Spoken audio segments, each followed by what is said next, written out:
Salut les zéros, on continue cette série sur la création de systèmes solaires.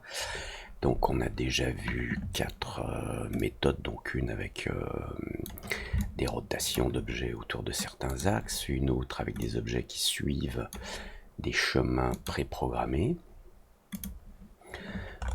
comme ici, une autre méthode où on a utilisé des expressions mathématiques, avec Xpresso, et maintenant on va voir comment faire la même chose en utilisant des forces qui vont interagir les unes avec les autres. Je pense que ce sera la dernière méthode que je vais vous montrer. Il en existe d'autres bien sûr, mais ce sera déjà pas mal. Après on verra comment on peut mettre tout ça en cache pour pouvoir, par exemple, vous voyez là, si je recule, enfin si j'avance dans mon animation, que je recule, en fait, rien n'est vraiment enregistré, ça se simule uniquement au fur et à mesure quand on lance, donc on verra comment mettre en cache après dans un tuto suivant. C'est parti mon kiki, donc on ouvre une nouvelle scène comme d'habitude, mode standard. J'aime toujours avoir mon petit Material Manager de ce côté et je déplace un petit peu, j'agrandis un peu la colonne de droite. Donc, comme on va le faire avec le cerveau, on va d'abord créer une sphère pour faire le soleil, ici.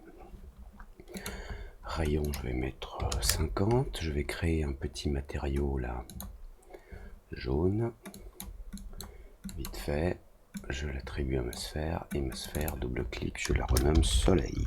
Voilà. Et comme vous le verrez, cette sphère, elle est juste là pour faire joli. Elle n'aura pas de dynamique elle-même, on va voir ça.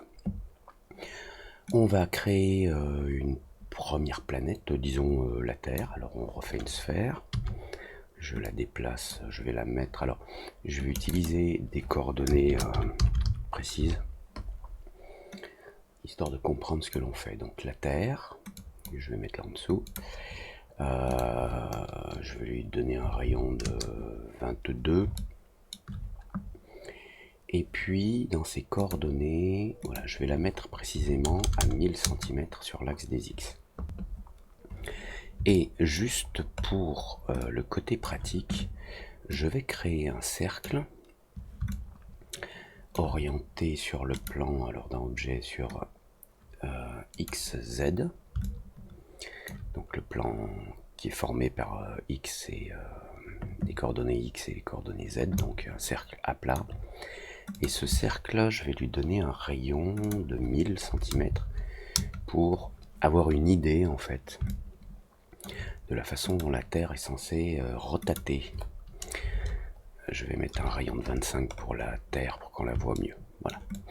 Alors, pour l'instant, bien sûr, dans notre animation, il ne se passe rien. Pour le fun aussi, je vais, en appuyant sur CTRL-D, je vais dans les préférences du projet, dans les attributs, et je vais me mettre à 50 images secondes. Ce sera plus joli, plus doux à l'œil. Voilà, bon.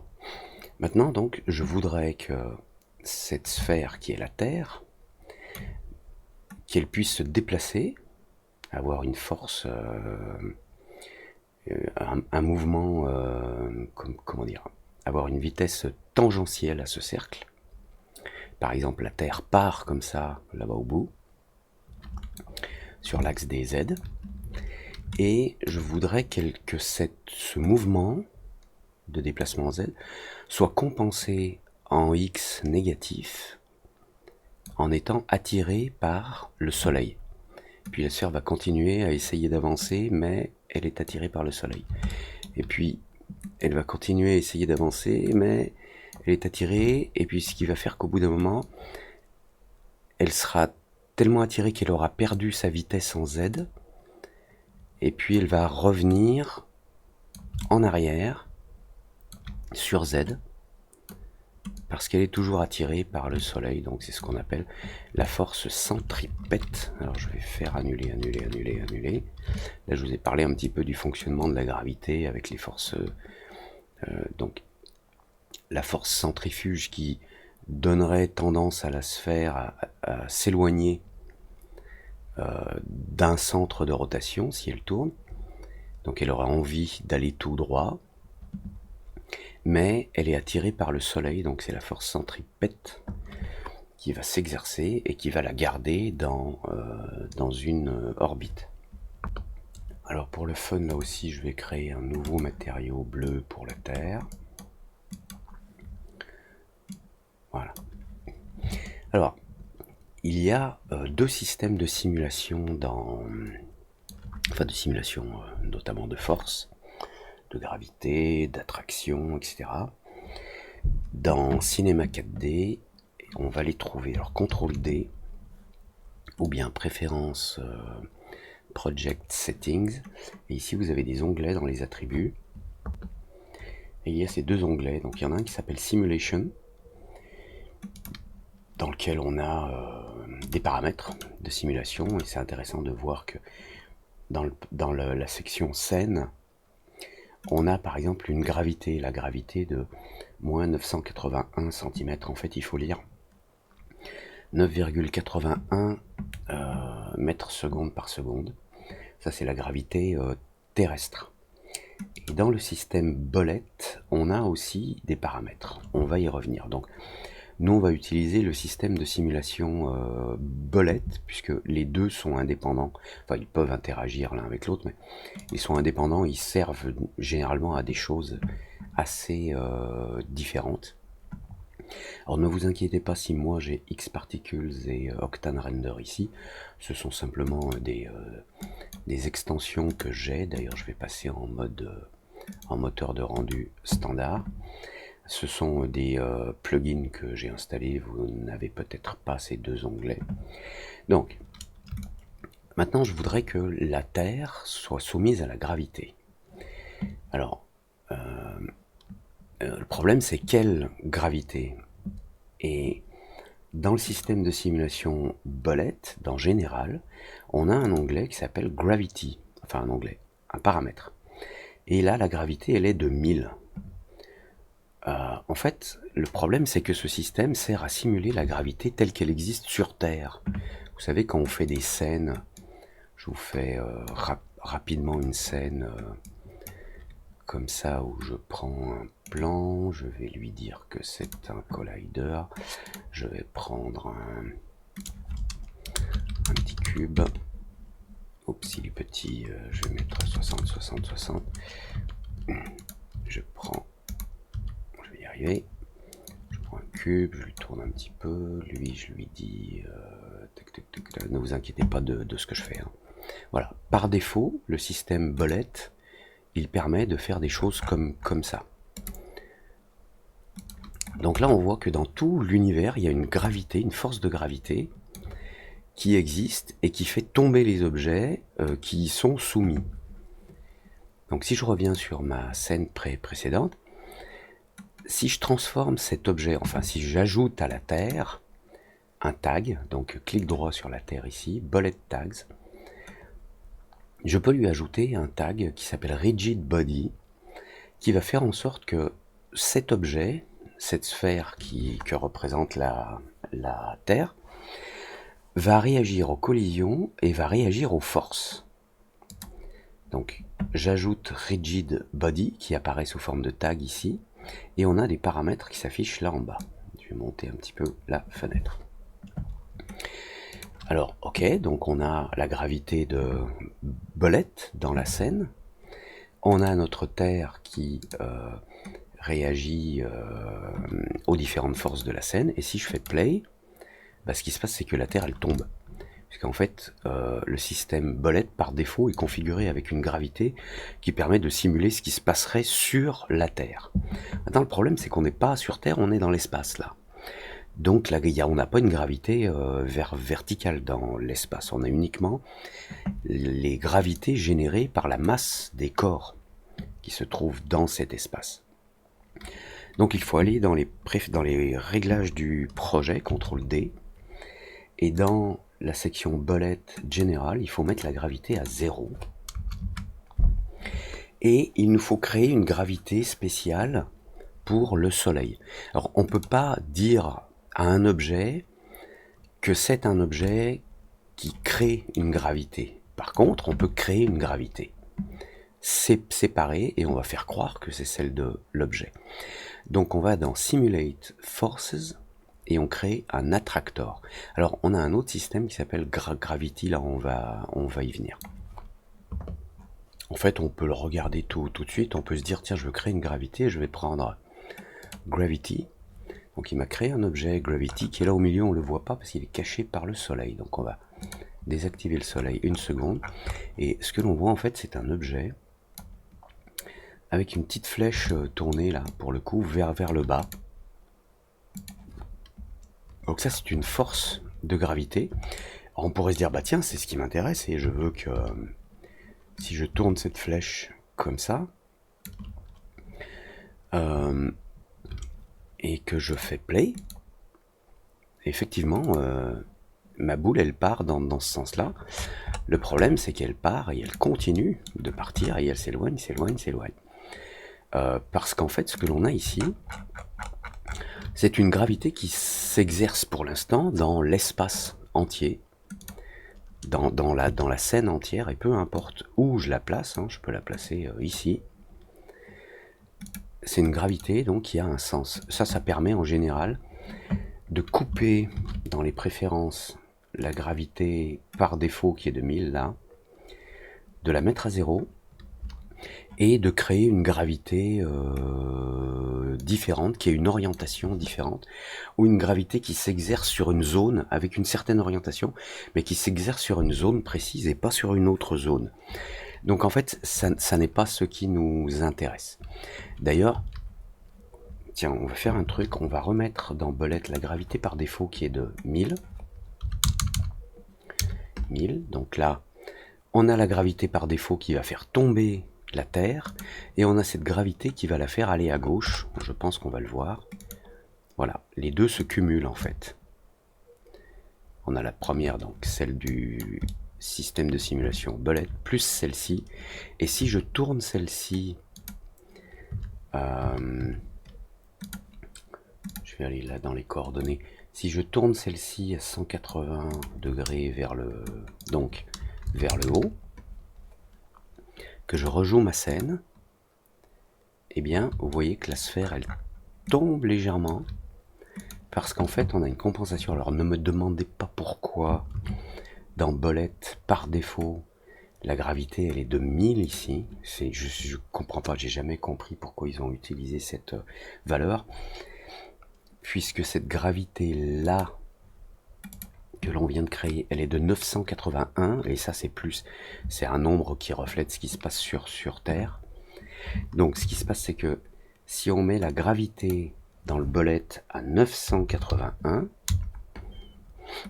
et qu'on a cette autre gravité qui est tournée vers le haut, qui est à 981, alors c'est 9,81 mètres secondes par seconde, là aussi, si je fais play, il ne se passe rien, puisque les deux gravités se compensent. Bon, ça c'est vu, donc ce gravity là, ça n'est pas celui qui nous intéresse. Je retourne CTRL D dans les préférences Bullet General Gravity, je remets à 0. On va utiliser plutôt un attractor. Donc c'est dans Simulate Forces et on a l'attractor qui est là en haut. Et par défaut, il se place au milieu de la scène. Tant mieux puisqu'il se place au milieu de notre soleil. Alors, maintenant que j'ai un attractor qui a des paramètres, donc il a un paramètre qui est Strength, la force, une vitesse limite, parce qu'un objet peut être attiré, mais on peut lui dire de ne pas dépasser une certaine vitesse. Et on a deux modes, force ou accélération. Alors, on va rester sur le mode accélération, puisque quand vous mettez deux corps, deux masses dans le vide, qu'elles soient... Enfin, si elles sont trop éloignées, elles n'auront pratiquement aucun effet l'une sur l'autre, mais la masse d'un soleil avec la Terre dans le système Sol solaire, si la Terre n'avançait pas dans un sens, sur la tangente de son orbite, elle serait attirée par le soleil et elle accélérerait en fait. Et elle serait de plus en plus attirée. Plus elle se rapproche, plus la force d'attraction est grande. En fait, la gravité bon, on va pas jouer à E égale MC2, mais la force de gravité est inversement proportionnelle au carré de la distance. Ça veut dire que quand on s'éloigne du double de distance, oui, si ma Terre subit une certaine force de gravité ici, si je l'éloigne du double, si j'éloigne ma Terre du double de la distance et que je la mets ici, elle sera 4 fois moins attirée par le Soleil et non pas 2 fois moins. C'est au carré. Bien, donc maintenant qu'on a notre attractor, voyons ce qui se passe si on fait play. Ah, il se passe un truc que je n'attendais pas. Est-ce que c'est mon cercle qui gêne là? Non. Peut-être je vais changer la force d'attraction. Là on est à 10, je vais mettre 50. Ah bah tiens, elle est bonne celle-là, pourquoi ça marche pas? J'ai pas désactivé le bullet dans les préférences, il est actif, ok. Est-ce qu'il faut que j'augmente plus mon attraction? 125. Ah, voilà, c'est bon. Je l'ai vu bouger un petit peu. Ah oui, je sais. Ça tombe bien que l'on ait ce problème. Enfin, on pourrait appeler ça une erreur. Si je mets 500 en force d'attraction, la Terre bouge. Et plus elle s'approche, plus elle est attirée. Alors, je vais allonger mon animation à 1000 images et je vais vous expliquer ce qui se passe. C'est un paramètre par défaut que je comprends pas très bien. Je sais pas pourquoi ils mettent une valeur. Ils devraient laisser à 0. Il s'agit de ce qu'on appelle une atténuation, un damping. Comme je vous le disais, le système bullet qui est configuré par défaut avec une gravité pour que les objets tombent, comme quand on fait des scènes qui se passent sur Terre. On a un autre paramètre quand on rajoute un tag rigid body sur les objets pour qu'ils soient soumis aux différentes forces. Ici, justement, dans l'onglet force, on a ces deux paramètres, linear damping et angular damping, qui sont tous les deux à 5%. Je préférerais qu'ils soient à 0 par défaut, comme ça on n'aurait pas cette surprise, parce que ce qui se passe ici, c'est que mon attractor, comme on l'a vu, si j'augmente sa force à 500, il marche bien. Enfin, il marche, voilà, la Terre bouge. Hein. Si je mets sa force à 20, je vais zoomer, je vais revenir au début, et regardez bien. C'est difficile à voir, mais elle se déplace un tout petit peu, regardez. Et elle s'arrête. Et le problème, c'est qu'elle s'arrête parce que il y a une autre, il y a une autre force qui est une force d'atténuation de mouvement linéaire damping. Ça, je pense qu'ils le mettent à 5%. Alors, le angular damping, c'est quand un objet tourne sur lui-même, il peut ralentir, il peut avoir une force qui le pousse à ralentir. Et dans le linéaire aussi, donc le linéaire, c'est les mouvements que fait l'objet dans l'espace. Le angular, c'est les rotations qu'il peut avoir sur lui-même, en même temps qu'il peut avoir un mouvement dans l'espace, bien sûr. Et je pense qu'ils ont mis ce linear damping à 5% pour simuler un petit peu ce qui se passe dans la réalité sur Terre. Sur Terre, quand vous jetez un objet en l'air devant vous, vers l'avant, il va suivre une courbe pour retomber sur la Terre parce qu'il est attiré par la gravité. Mais en même temps, cet objet, il est confronté à, entre guillemets, la résistance de l'air, puisqu'il y a de l'air autour, il y a de l'azote, de l'oxygène, etc. Et donc ça crée une petite résistance, et je pense que ce paramètre est par défaut à 5% pour contrer cette résistance. Ce qui fait que la force gravitationnelle générée par mon attractor, ici, quand elle est à 20, à cette distance de 1000, elle n'est pas suffisante pour empêcher cette atténuation de faire en sorte que la Terre s'arrête. Parce que si maintenant je la mets à 500, l'attraction. Voilà, la Terre se met à bouger, et puis, on va le voir, elle accélère. Ok, alors ce qu'on va faire, c'est qu'on va jouer avec une force plus grande, on va la mettre à 10 000. On va voir ce que ça donne. Ok. Et alors maintenant, ce que je souhaite faire, on reviendra sur le damping dans un instant, parce que je vais le laisser. Je vais laisser ici dans Force, dans le tag Rigid Body, dans Force, je vais laisser le linéaire damping à 5. Mais dans les Dynamics, je vais faire un truc, c'est que je vais donner une vitesse initiale à cette terre pour qu'elle aille dans ce sens-là, et ce mouvement sera contré par la force d'attraction de mon attractor. Alors, soit je peux créer 2 clés d'animation au début de ma scène, une clé là, et quelques images après une clé là, et je relâche le système, et la sphère va partir sur la gauche parce qu'elle est attirée par l'attractor qui se trouve au milieu du soleil. Vous aurez compris que le soleil ici, il est uniquement esthétique, c'est l'attractor qui fait le travail.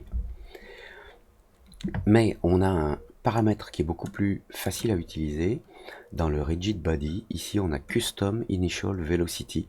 Donc on va pouvoir paramétrer des vitesses de déplacement et de rotation, des vitesses initiales. Comme ça, dès le départ de ma simulation, j'aurai un mouvement. Alors, le mouvement qui nous intéresse, c'est sur l'axe des Z. Donc, ici, Initial Linear Velocity, donc X, Y, Z. On va mettre une vitesse en Z de 200 pour voir ce qui se passe. Et si je fais Play, hop, vous voyez, la Terre part vers l'axe, en direction de l'axe des X, en profondeur, mais elle est attirée par la gravité. Et vous voyez qu'elle se rapproche en plus.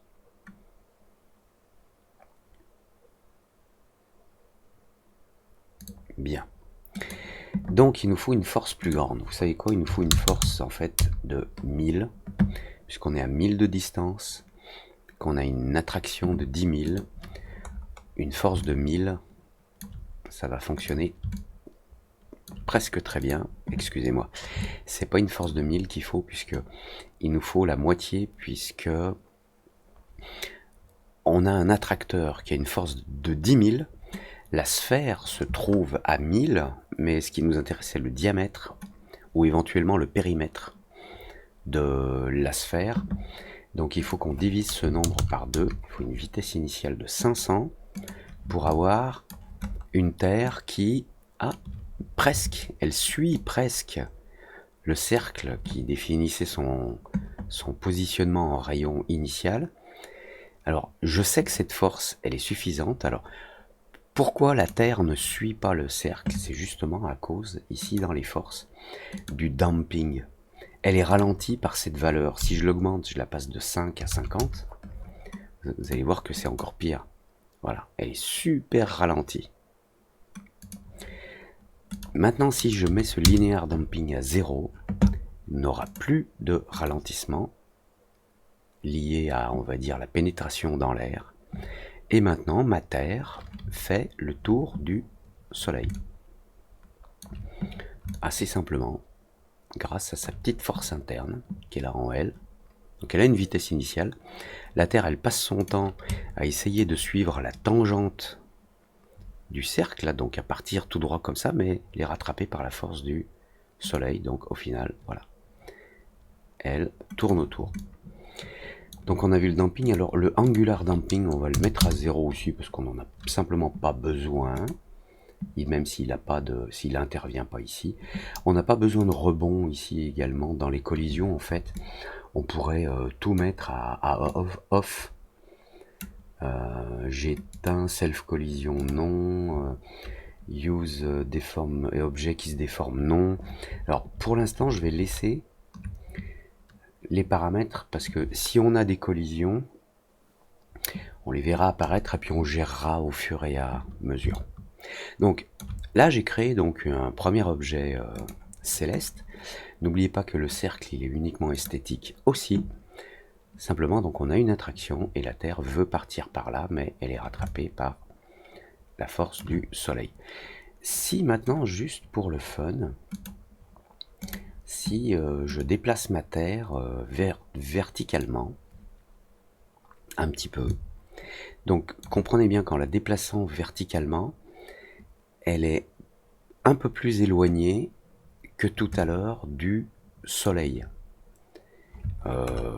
Pour le comprendre simplement, si je l'augmente encore plus, vous comprenez bien que là on a une distance entre la Terre et le Soleil de 1000, et là la distance elle est bien plus grande. Bon. Pour garder la même distance de 1000, il faudrait que je puisse la déplacer, si je voudrais qu'elle soit un petit peu plus haute, la déplacer sur un cercle qui ferait un rayon de 1000. Donc je vais juste la déplacer un petit peu verticalement et je vais faire play. Voilà. Donc on a toujours ce mouvement de rotation, mais en même temps, voilà, elle tend à redescendre, puis à remonter. On a changé en fait le plan orbital. Alors, pour mieux voir ça, on va utiliser un tracer comme dans les autres tutos. Donc dans MoGraph Tracer, donc dans l'onglet Object, j'ai déjà la Terre puisqu'elle était sélectionnée, donc il me l'a sélectionnée par défaut. Je vais juste désactiver Trace Vertices, je veux pas qu'il me trace les traits. Je sais pas si vous vous rappelez dans les autres tutos, le tracer par défaut il trace les points, la position des points des objets. Moi je veux juste qu'il trace l'axe central. Donc là vous voyez qu'on a cette orbite, et en plus, puisqu'on s'est éloigné un petit peu, donc le rayon est différent. Alors ici on a juste un truc bizarre, mais je vais pas rentrer dans les détails. Notre sphère n'est plus à... Elle a la même vitesse, mais elle est plus à 1000 cm de distance, elle a une distance plus loin, donc elle devrait avoir une orbite en spirale qui s'éloigne, parce qu'on n'est pas censé être équilibré. Mais ici, en fait, dans notre système de simulation, là, on ne gère pas les masses. Et puisqu'on ne gère pas la masse, on gère uniquement les vitesses, on a cet effet qui fait que vous pouvez vous mettre à n'importe quelle distance. L'orbite va rester la même, et elle va être dépendante de la vitesse initiale en fait, et de la gravité si l'ensemble est équilibré. Alors je vais remettre la Terre à une altitude Y de 0, enfin altitude dans le plan spatial, et je vais la dupliquer. Donc je vais CTRL, je déplace la Terre ici, et je vais l'appeler Mercure. Je vais créer un matériau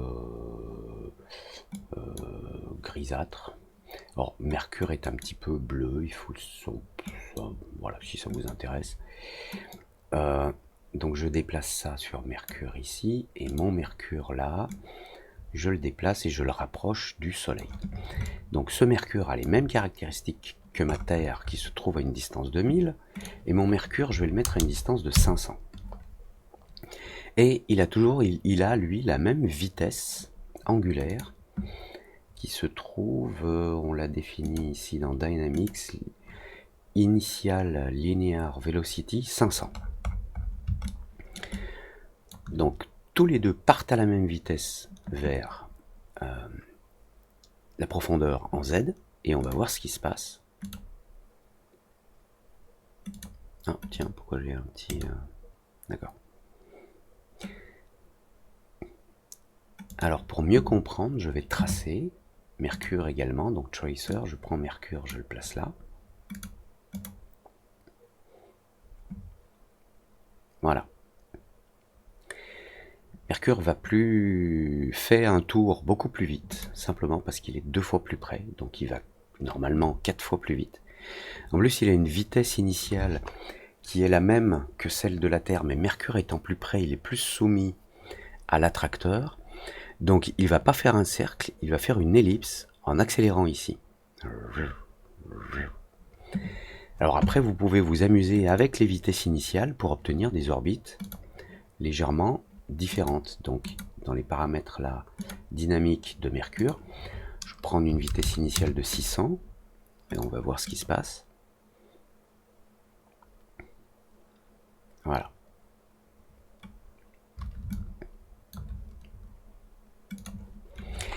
Alors maintenant, on va corser un petit peu le truc, on va créer une lune autour de la Terre. Et pour ceux que ça intéresse, comprenez bien que tous les astres qui restent dans notre système solaire comme dans les autres, c'est ni plus ni moins que l'ensemble de la matière qui s'est agrégée sous forme de planètes, de lunes, etc. Et c'est de la matière qui est restée sur un point d'équilibre orbital. Même si on a des orbites relativement variées dans le système solaire, si on fait des calculs à très très long terme, à des centaines de millions d'années, voire des milliards, le Soleil ne sera peut-être plus là, mais s'il est encore là, il y a des planètes soit qui vont s'écraser sur le Soleil, soit les unes contre les autres, soit qui vont être éjectées du système solaire à cause des différentes interactions des forces en présence, les différentes masses des objets qui tournent autour du Soleil pour la plupart. Quand je dis qui tourne, c'est pas forcément un cercle, hein, comme on l'a vu. Donc, toute la matière qui se trouve dans le système CR va générer une gravité.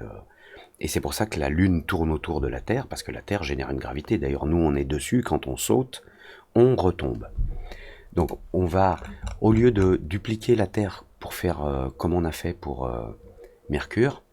D'ailleurs, ah oui, je voulais vous montrer un truc. Le rayon de la sphère n'a aucune incidence. Ok ? On ne gère pas les masses, comme je vous le disais.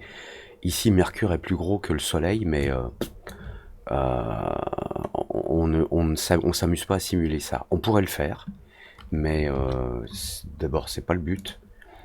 Éventuellement, ça pourra être l'objet d'un autre tuto, mais là, ça n'a aucune incidence.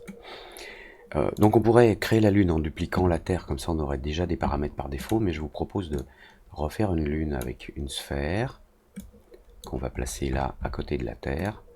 Elle va être un petit peu plus petite. Voilà.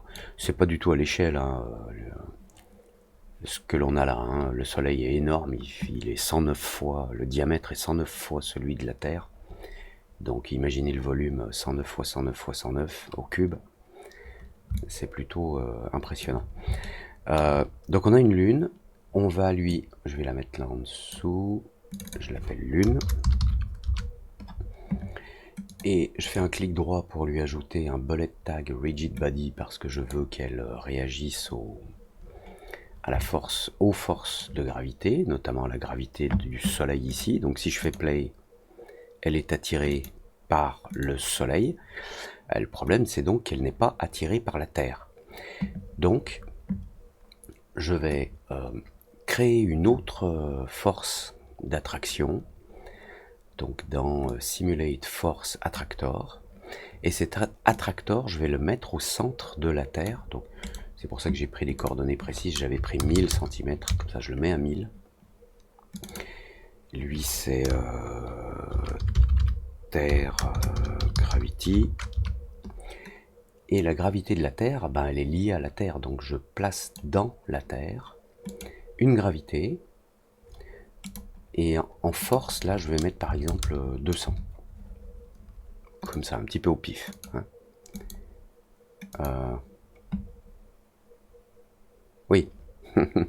Si je lance, problème, il se passe un truc complètement bizarre qui devrait pas se passer puisque la Terre, en fait, est soumise à sa propre force de gravité. Parce qu'en fait, ce sont deux éléments différents. Il y a la Terre et il y a la gravité. Mais c'est pas la Terre qui a sa propre force de gravité, c'est deux objets séparés. Donc, il faut que je dise à la Terre qu'elle n'est pas soumise à sa propre gravité. Donc, dans les paramètres ici du rigid body de la Terre, dans Force, j'ai une section là qui s'appelle Force Mode List, Force Mode et Force List. En mode, j'ai un mode exclusion, je vais lui dire Terre, n'utilise pas ta propre gravité. Donc exclude, j'exclus la gravité de la Terre de la Terre. Ceci dit, maintenant donc, voilà, la Terre n'est plus soumise à sa propre gravité. Ceci dit, si je l'enlève, Pourquoi la Terre part comme ça, d'un coup? Puisque la gravité est exactement au même endroit. Les coordonnées sont... alors si j'enlève la gravité, là, si je la sépare de la Terre, elle est à 1000, la gravité, elle est à 1000 cm en X, 0, 0 en Z, Y, et la Terre aussi, 1000, 0, 0. Donc vu qu'elle est au centre, la Terre devrait être restée en place. En fait, c'est un problème de précision du calcul. D'ailleurs, dans le système de simulation Bullet, donc on trouve les paramètres dans Project Settings, dans Bullet ici, on a General, et dans Expert, on a des paramètres qui permettent d'affiner le calcul. Donc là, ma scène, elle est à 50 images par seconde. Ces 50 images sont divisées par le step per frame, c'est-à-dire qu'entre chaque image, le simulateur fait 5 calculs intermédiaires, et s'il a besoin, il en fait un petit peu plus, mais il va au maximum de 10. Donc, notre système va faire des calculs entre les images, et on va augmenter la précision. On va mettre 10 calculs entre chaque image, jusqu'à un maximum de 25, et puis en taux d'erreur, on va descendre à 2%. Et si je relance la simulation, ben, on a la même chose. Et simplement, ça, on peut rien faire, puisqu'il y a toujours un taux d'erreur, puisque le calcul, il n'est pas... comment dire, on utilise des nombres à virgule. Il y a forcément, au bout d'un moment, des données qui manquent après la virgule, on va dire. Et donc, ce cas-là où la Terre est soumise à sa propre gravité, on peut considérer que c'est pas vraiment un cas qui existe, en quelque sorte. Donc on va simplement remettre donc la gravité, ici on la lie à la sphère, elle est liée, ce qui fait que quand la Terre bouge, sa gravité, sa force de gravité bouge avec, mais on va l'exclure, ici dans force, on va exclure sa propre gravité de la Terre. On relance, maintenant c'est ok, et on a la Lune qui part vers le Soleil. Eh ben oui, elle n'est pas attirée par la Terre, a priori, que se passe-t-il? Alors en fait, elle l'est, mais il y a deux choses. Ce serait bien de donner une vitesse initiale à la Lune également, et d'enlever ce qu'on avait tout à l'heure, vous vous rappelez dans Force, le damping, là. On va mettre le damping linéaire angular à 0. On va lui donner une vitesse initiale, Custom Initial Velocity, je coche. Je vais lui dire tu pars aussi en Z, à la même vitesse que la Terre. La Terre, elle partait à 500.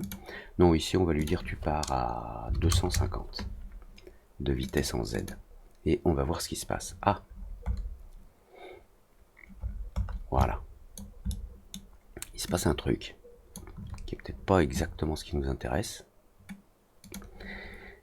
mais il se passe un truc.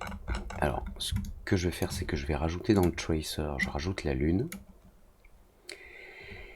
et sur la gravité de la Terre, je vais l'augmenter, je vais la mettre à 500, juste pour voir. Voilà. Et là, on voit que même si la Lune donc a une certaine... c'est génial ça. Donc, la Lune, on va regarder ce qui se passe. Au début, la Lune part dans le même sens que la Terre. Et on voit qu'elle est plus attirée par la Terre, qui pourtant a une force de gravité moins élevée que le Soleil, mais elle est beaucoup plus proche. La Lune est beaucoup plus proche de la Terre. Voilà. Donc je pense que pour bien faire, il faudrait peut-être avoir une vitesse initiale de la Lune. Je vais mettre... si je mets 500 comme la Terre, on va voir ce qui se passe. Ouais, ça se cogne. Les deux objets rentrent en collision. Alors on va le voir. La Lune est attirée par la Terre et bing. Alors, moi, les collisions ne m'intéressent pas. En plus, elles ralentissent la simulation. Donc, on va désactiver les collisions sur nos objets. Donc, c'est dans les Rigid Body Tag, dans les collisions. Donc inherit tag none, individual element off, self collision, collision sur soi-même non, utiliser des objets qui se déforment non, la forme de l'objet qui sert à vérifier la collision automatique, je mets sur off. En mettant shape sur off, je suis sûr de ne pas avoir de collision parce que j'ai pas d'objet pour détecter la collision. Et les autres paramètres, rebond à 5%, friction à 90%. Peu importe, je peux tout mettre à 0. Idem pour la... Alors, je l'ai fait pour la Terre. Donc, idem pour Mercure. Donc, collision, là. Non, off, je décoche, shape, off. Keep soft body shape, si c'est un corps mou, ce qui garde, il conserve sa structure générale. Non, non, 0. Et maintenant, idem pour la Lune. Je ne veux pas de collision. Tu me mets tout sur off et à 0. Et on va voir ce qui se passe. Voilà. Donc là, la Lune est attirée, on regarde image par image, attirée par la Terre, et elle passe tellement près, si on regarde à travers la Terre, ici dans Basics X-Ray, elle passe tellement près, la Lune, du centre de gravité, qu'elle est soumise à une accélération phénoménale, et elle se retrouve là.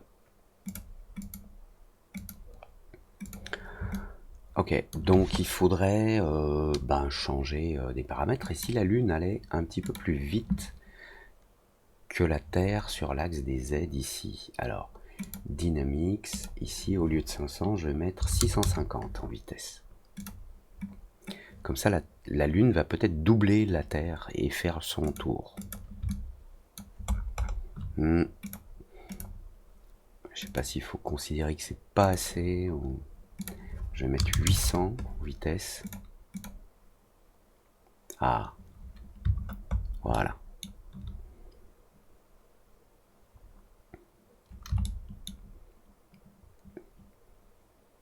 Alors, comme vous le voyez là, j'ai ma Lune qui tourne autour de la Terre. Ok. Alors, elle tourne pas d'une façon très circulaire, puisqu'on la voit accélérer quand elle est derrière. Donc, peut-être que sa vitesse initiale est un tout petit peu trop grande. On va mettre 750.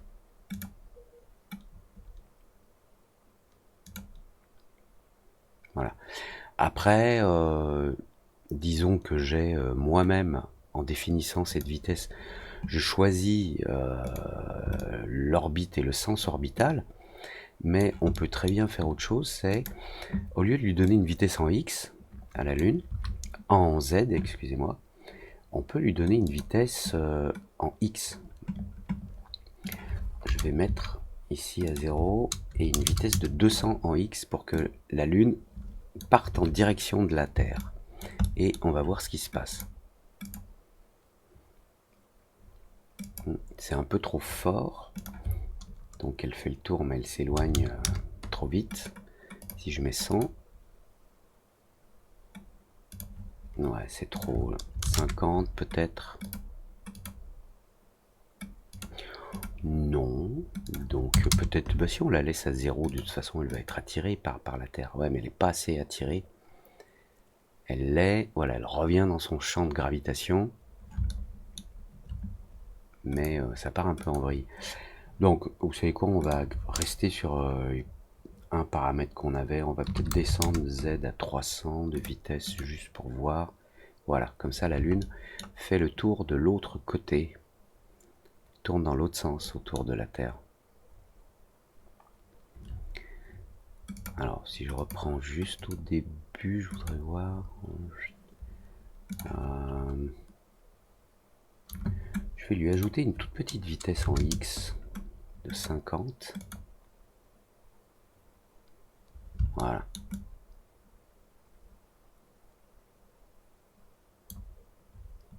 Bon, peu importe.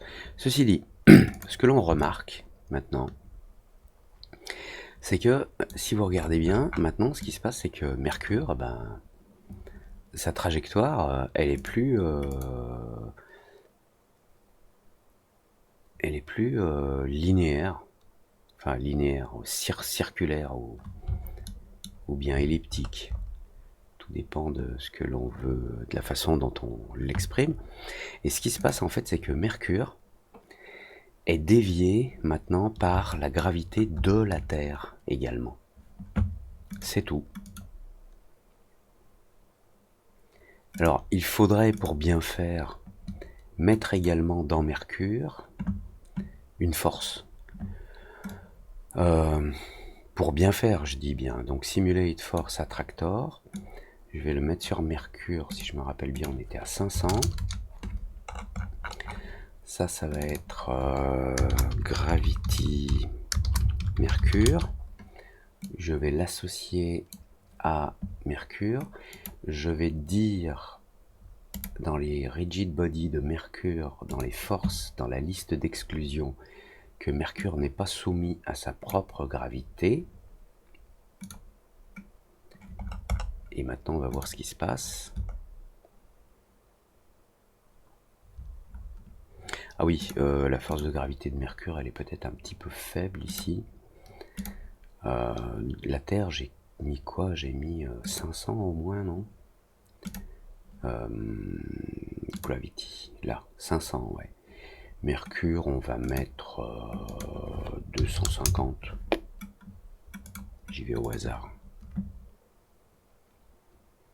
Alors maintenant, Mercure continue d'être déplacé par la force de gravitation, la force de gravité qui se trouve au centre du Soleil, par la Terre, mais la Terre et la Lune maintenant sont influencées à distance par la gravité de Mercure.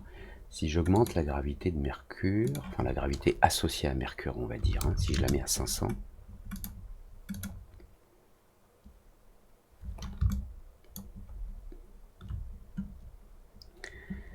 ah, je me demandais dans quelle mesure la Terre allait poursuivre. Je vais monter à 3000 images de simulation. Regardez, vous voyez, il y a un moment où quand ici, allez, je vais reprendre. Ici, il y a un moment où quand Mercure, voilà, est au plus proche là de la Terre et de la Lune, Mercure a une influence qui est plus grande. Là, par exemple, Mercure a une influence plus grande. Notamment, on a la Lune ici qui est plus proche de Mercure que la Terre. La Lune va être plus influencée que la Terre. Et vous voyez le mouvement. Et pour le coup, là, la Lune se met à partir un petit peu en vrille, on va dire. Et maintenant, à nouveau, la Lune a été bien influencée par Mercure. Donc on a encore un mouvement différent de la Lune. Et je crois que c'était ici. Voilà. Ici, on va voir ce qui se passe. Voilà. On a la Lune, vous avez vu, elle s'arrête presque et elle revient en arrière.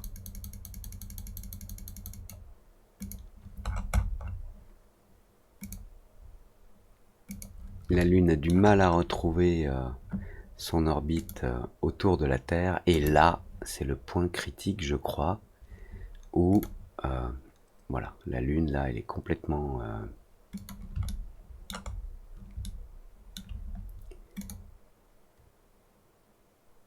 elle est un peu à la ramasse.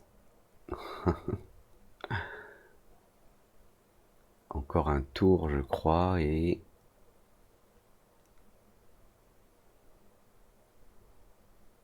deux tours.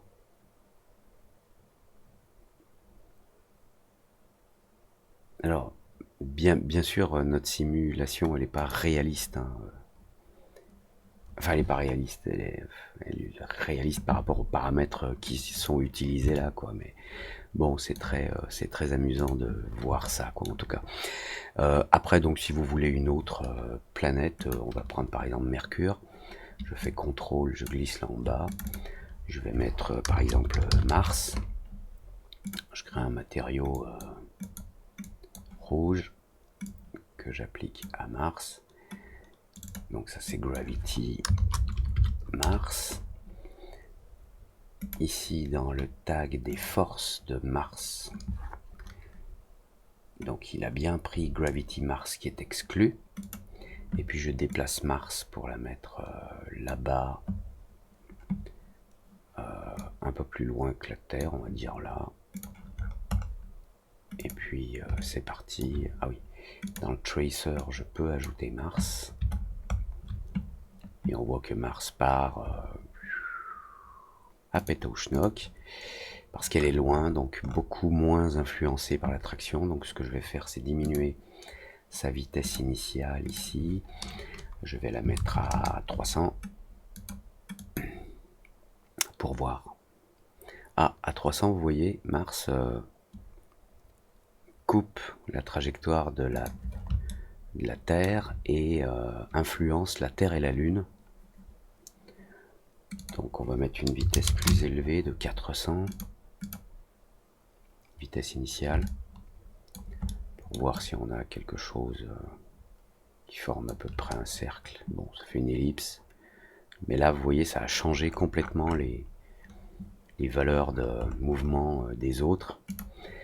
Peut-être que la force de gravité associée à Mars, je peux la descendre à 300. Et Mars, je vais lui donner une vitesse initiale de 450. Voilà, allez, c'est la dernière simulation qu'on fait. Et après, on regardera comment mettre tout ça en cache. Je vais vous expliquer pourquoi. Parce que là, quand je fais play, j'ai une simulation. Très bien, bon, ça part en vrille ici. J'ai une simulation, le problème c'est que quand j'avance et que je recule ici dans la timeline, bah rien n'est enregistré.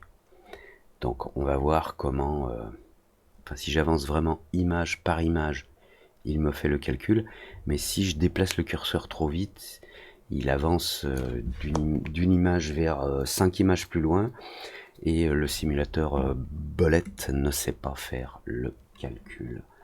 Donc on va voir comment mettre ça en cache. Allez, je vous remercie. Comme d'habitude, vous likez ou vous likez pas. Et vous indiquez en commentaire si vous avez des questions, des choses que vous voulez aborder ou des choses à me dire. Quelques sujets que ce soit. Salut, à très vite pour le prochain numéro. Ciao.